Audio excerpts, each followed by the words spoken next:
Hello, I'm Sheryl McCarthy of the City University of New York. Welcome to One to One. Each week, we address issues of timely and timeless concern with newsmakers and the journalists who report on them, with artists, writers, scientists, educators, activists, social scientists, government leaders. We speak with each one to one. October may be Domestic Violence Awareness Month, but there is no month, season, or day when we shouldn't be aware of the abuse that women and children endure. And no one knows that better than Laurel Eisner, Executive Director of Sanctuary for Families, whose mission is to protect, serve, and empower women and children who have been the victims of abuse. Thank you for joining us. My pleasure. You know, it seems to me that there was a time when there was a lot of coverage in the press of the issue of domestic violence. But that doesn't seem to be the case in recent years. I mean, am I right on that? And if so, why do you think that is? Well, I'm not sure there isn't as much coverage. I think the coverage is often masked by other stories which fail to point out that this is really a domestic violence situation. One of the things that we are always concerned about is when we see an article about an abuser having killed his girlfriend and claims she had another boyfriend, and the headline is love triangle instead of domestic violence homicide. Although I think you're right that the kind of the more exciting issue that's around today is sex trafficking, which has begun to emerge as an issue in the public consciousness with articles and stories. And there seem to be more features about that, although I do think there still are stories about domestic violent killings and abuse. According to the mayor's office to combat domestic violence, the number of domestic violence incidents is on the rise. 93 family-related homicides in 2011, up from 77 the year before. Last year, 258,000 domestic violence calls to the police, or more than 700 a day. Another 114,000 calls to the city's domestic violence hotline. What's going on? Do we think any of this is related to the poor state of the economy? I mean, that's been blamed for everything else. Is that a factor, do you think? It's probably a small factor. It certainly is true that in difficult economic times there's more frustration and more likelihood that a man who's inclined to be abusive and to take out his anger and frustration on his partner is going to do that. On the other hand, we do know about domestic violence historically across the country and across the world, that it crosses all economic and social and ethnic boundaries. So it isn't only prevalent, as some people think, among poor communities. It is in many other cases. I think that the mayor's office really has a finger on the pulse about this. Femicide is down somewhat. Family offenses include other kinds of violence, for example, intrafamily, that don't have to be between intimate partners. But it is true that there is a lot of frustration and a lot of, while we help many people, including at the Family Justice Centers, which the mayor's office runs, it's also true that it's a social problem that we have not really solved. Is Sanctuary for Families the largest nonprofit dealing with domestic violence in the city? We're not the largest dealing with it. We are the largest that deals exclusively with domestic violence and sex trafficking and their children. Where do you get your funding from? A lot of it comes from about 68, 70, 65% comes from the government, and the rest comes from private sources. Okay. A lot of foundations, corporations, and individuals support us. Okay. You also serve the victims of sex trafficking. Is that a relatively new part of your mission? It is. We began to serve sex trafficking victims officially in 2007 when we developed a project, and we now have a whole team that works on that. We have 2 attorneys, actually now 3 attorneys and a social worker, and we work with quite a number of sex trafficking victims from many different countries, as well as a project in the Bronx where we work with domestically trafficked women who are coming into Bronx criminal court. I should say that it's new officially because we always had some sex trafficking victims, but really they weren't identified, or they didn't identify themselves to us. And little by little, we discovered that somebody who came as a domestic violence victim was actually had been subjected to trafficking. Okay. Now you have 9 locations? We have 9 locations. We have 4 offices and 5 shelters, and we're spread out in Manhattan, the Bronx, Queens, and Brooklyn. Tell me about, you have, now 4 of the shelters are crisis shelters. Right. Which house up to 43 women and children in 14 apartments each night. According to the mayor's office, the city currently has about 2,000 domestic violence emergency shelter beds citywide. That sort of sounds like a lot. Can any woman who needs an emergency shelter bed get one? Well, it's actually not a lot when you think about Okay. the number that you gave about the domestic incident reports, 200,000 plus, and then you think how many beds there are for individuals, and mind you, that's women and their children. Right. So that's counting beds, that's not counting families. It's sometimes there's a wait, but by and large the problem is whether you can get into the right borough. If you're calling from Brooklyn and you need to get away from somebody in Brooklyn, we can't put you in a shelter in Brooklyn. We have to find you a shelter in a different borough so you're not going to run into your batterer on the subway train. So, and let's say you have 3 children, so we need 4 beds. So we have to find a shelter around of all those of us who run these shelters where we can place the right size family. But by and large, there is something of a wait and a match problem, but we could always use more, and we could particularly use beds for sex trafficking victims, because there are none of those. Really? None at all. Now, Sarah Burke House is a trend, and we'll talk more about the sex trafficking. Sarah Burke House is a transitional shelter in the Bronx with 43 apartments. Who gets into there, and how long can they stay, and what kinds of services would they get? Well, first of all, in the emergency shelter, which is essentially when women are really running for their lives, kind of grabbing the kids and the teddy bears and shopping bags and whatever hopefully they may have in their documents, and come into the shelters, the emergency shelters. After they have been able to stay there for a maximum of 135 days, 4.5 months. Really? At the emergency shelter. Okay. Which is nowhere near enough time for somebody who has just run away, has to sort of resolve all of the emotional tension and conflicts of having run away, and she has to adjust her children to it. She has to move them out of the school into a new school. She's got to find a place for them. She has to get certain kinds of paperwork in order, and 4.5 months goes by in a flash. For several years, we lobbied, really Sanctuary in the lead, the state legislature, to extend that time, and they've now, happily, the governor last month signed a bill making it possible to stay for 180 days, for 6 months.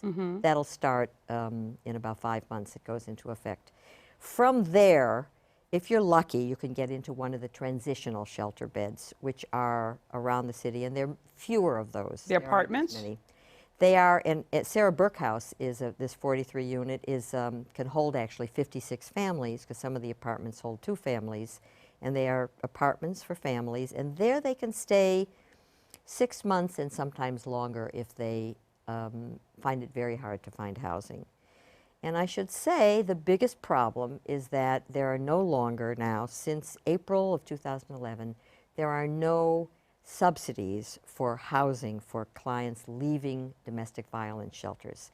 The entire housing subsidy program for those leaving homeless or domestic violence shelters was terminated by the state and the city in April of 2011.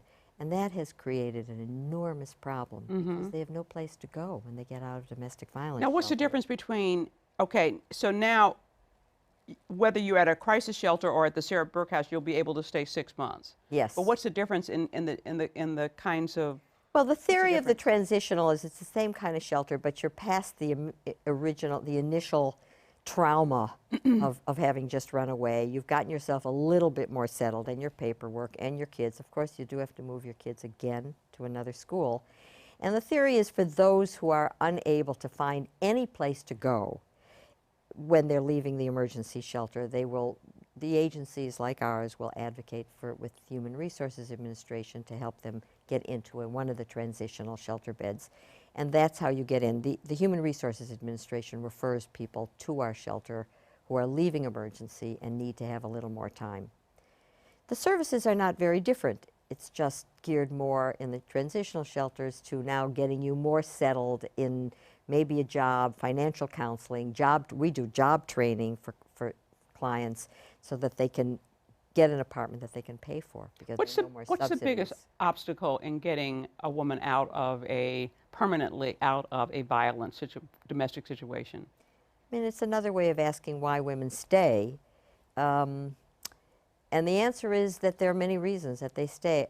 Statistics, there have been some studies that show that the biggest reason women give when asked why they stayed in an abusive situation is because of the children. The sense that why take the children away from their father, why take them away from their home and the things they recognize and the family and the schools. Conversely, when asked, why did you finally leave? The most frequently cited answer is because of the children. Because there comes a moment in time when she realizes, oh my God, this is terrible for the kids. They're hearing the fighting, even though I try to hide from it. They see the bruises, they hear the screaming, they see I'm nervous when I'm waiting for him. They know he's coming in the door any day. They hear him yelling at me, and they And start probably, to how become can frightened. they have any respect for me if I continue to stay in this situation? And indeed, that's an issue when they first come into shelter. They first leave. The children say, "Well, who are you? You're just mom. Well, I don't have to listen to what you have to say." The other reason is sheer economics. I mean, to leave your family, to leave somebody who is at least helping pay for the rent and the food, as one woman said to us at the beginning of the fiscal crisis, you know, maybe he's going to kill me, but at least there's going to be food in the refrigerator. What a horrible thought. But that is how some of them feel, understandably, that once I get out of shelter, how will I feed the children? And that's a major issue for domestic violence victims. We're going to take a short break, then we'll be back with more with Laurel Eisner, Executive Director of Sanctuary for Families, after the following message. Hi, I'm Matthew Goldstein. November is CUNY month and a great time to visit CUNY campuses in all 5 boroughs. Learn why more CUNY students than ever are winning national awards and scholarships. Our colleges and professional schools are holding open houses for you. Meet world-class faculty. Ask about financial aid. The time to start working on your future is now. Visit cuny.edu/CUNY month.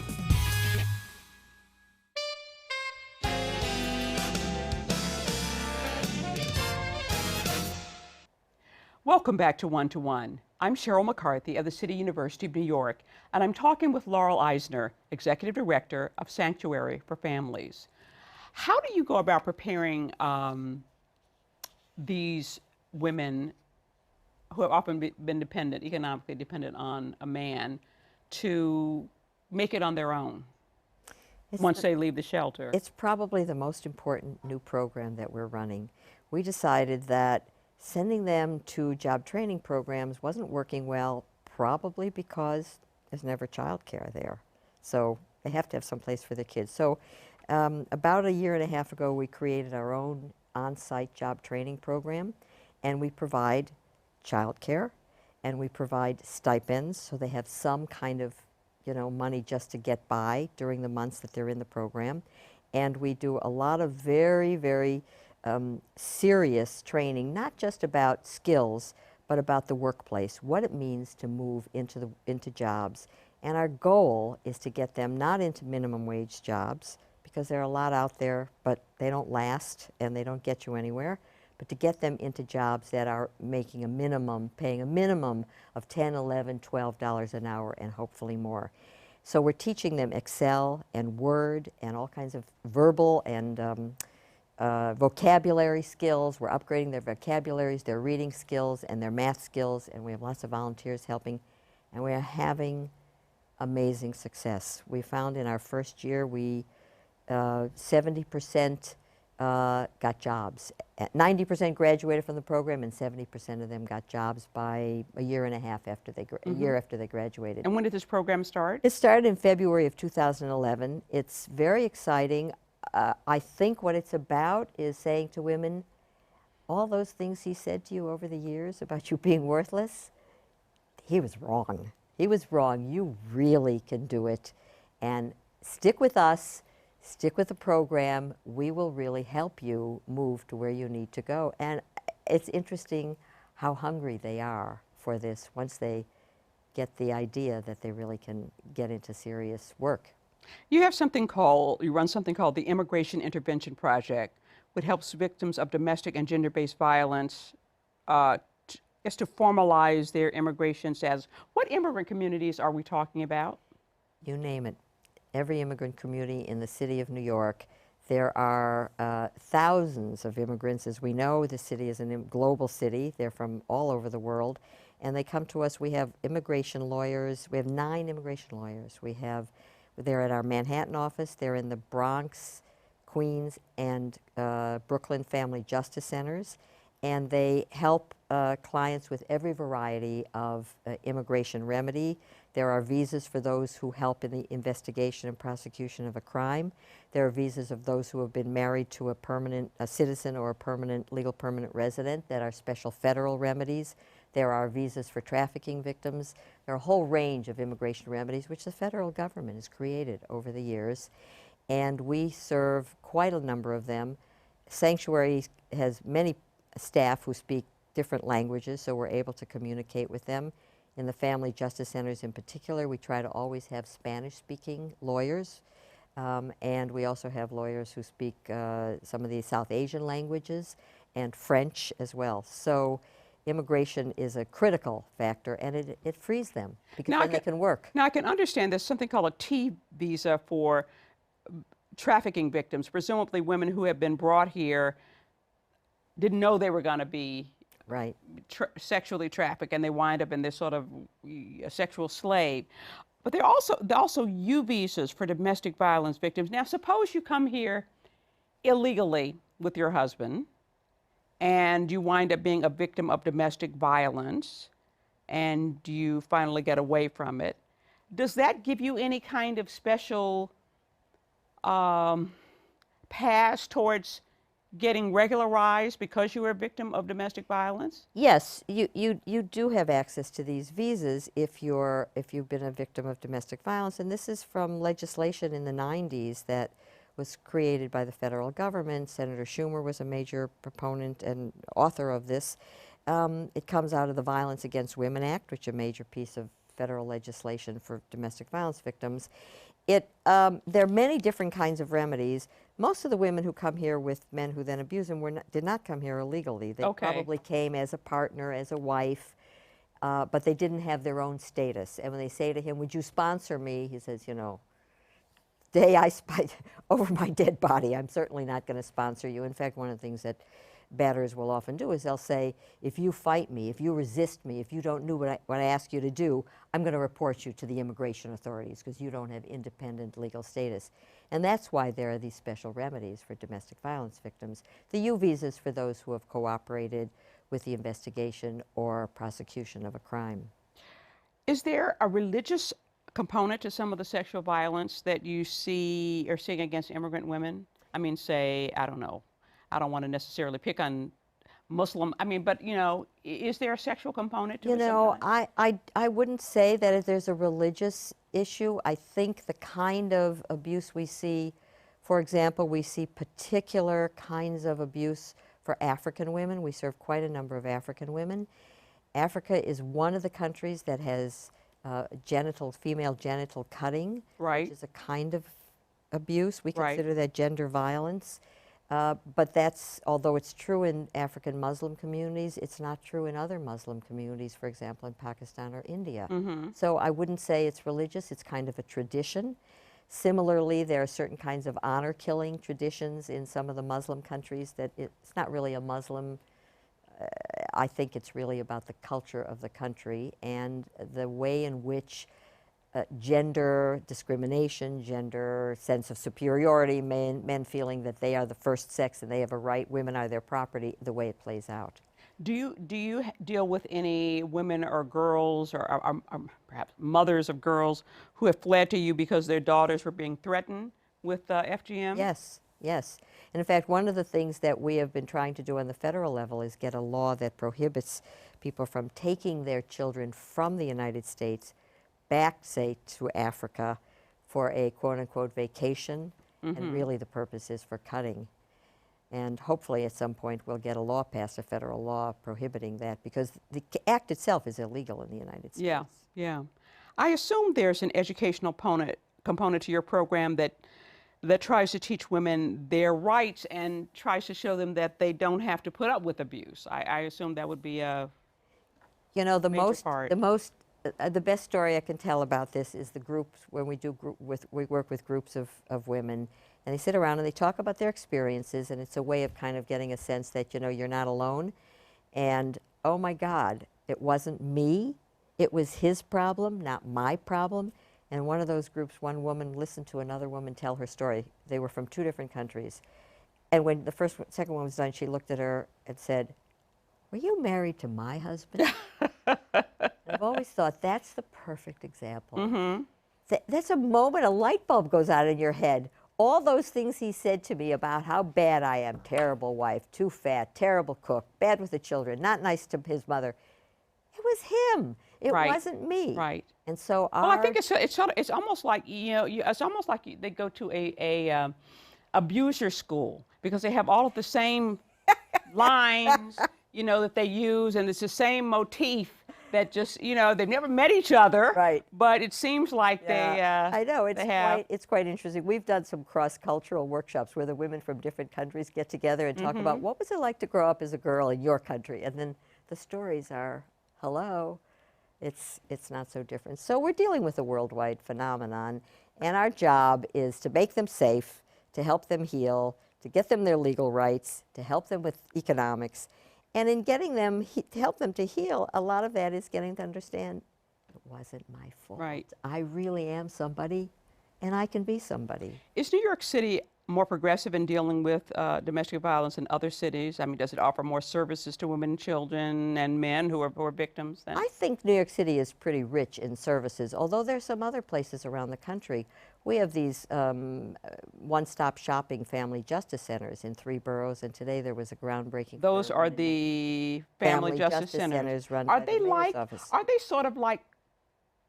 Are they social service kind of thing, or are they like courts? I mean, They're like the drug court. Okay, all right. Social service. Okay. They're walk-in social service. The I district see. attorneys are there, but it's lots of nonprofit agencies. We're there. We have lawyers and social workers there. We have children's workers there. And it's a way for women to come and just be able to walk in and ask to say, look, I'm having a problem, and then they have a range of services available to them. So you do this, the city, it's you in conjunction with the city. The city runs these programs, and they have some government agencies and the district attorney, and then lots of nonprofit agencies have offices there and serve people there. So if you're dealing with sex trafficking, you're dealing with not just women who've been brought here from other countries who didn't know what they were getting into, but also prostitutes, like in the Bronx. What do you want to see done about prostitution here? I mean, do you want to see it to continue to be a criminal offense to engage in prosecution, or do you want something totally Well, there's different? a very interesting model that we talk to people about, and that is the Swedish experiment, which has been going on now for about 12 years. And the Swedes decided that the way to deal with prostitution is to stop arresting the prostituted women and, in fact, go arrest the buyers, right? No market, no demand, no behavior. Right. I mean, the theory is to end the demand. And the Swedes have just recently issued another report. They've had some reasonable success with that, of reducing the incidence of prostitution generally, particularly of sex trafficking. It's no longer a mecca for sex trafficking, which it once was. And that's really what we advocate. We advocate that the focus be not on the police arresting the women, but arrest the men who are buying the women's bodies. Right. And particularly since so much prostitution has to do with young women, girls, and the average age, we now know from studies, of getting into prostitution is 12, 13, 14. So once you start on that course, and usually there's an older man who's kind of led you along the way, that's by and large what we find. And so that's our But you've been hearing about that for years, and occasionally there'll be a crackdown on some Johns. But then I haven't heard about any recently. I haven't seen any Johns names, you know, in the newspaper. I haven't read about any major bust of sex traffickers in New York City. So everybody says we're turning our attention to sex trafficking in New York City, but I don't know what's happening. It's a fair point because there hasn't been a lot of press about it, and it's just building.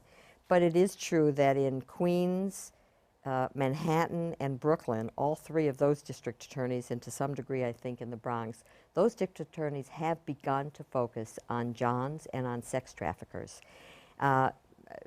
District Attorney Vance had a major bust of a trafficking ring a few months ago. He not only arrested the father and son traffickers, he also arrested several of the buyers, and he published their names, which was, I agree with you, it was quite unusual. Yeah. Now, it was a day's news. They haven't yet, the trial hasn't been completed yet, but there have been a number of prosecutions now. So we are feeling optimistic, and I have to say Police Commissioner Kelly has become more aware of this issue and more understanding, and is himself interested in combating trafficking. Well, we're afraid we're out of time. It's been a most interesting conversation. I want to thank Laurel Eisner for joining us today. If you'd like more information about Sanctuary for Families, their website is sanctuaryforfamilies.org. For the City University of New York and One to One, I'm Sheryl McCarthy.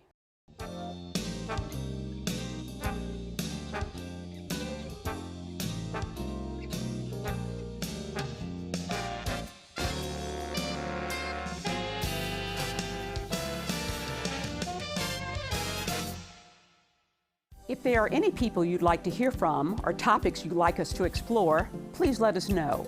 You can write to me at CUNY TV, 365 Fifth Avenue, New York, 10016, or you can go to the website at cuny.tv and click on Contact Us. I look forward to hearing from you.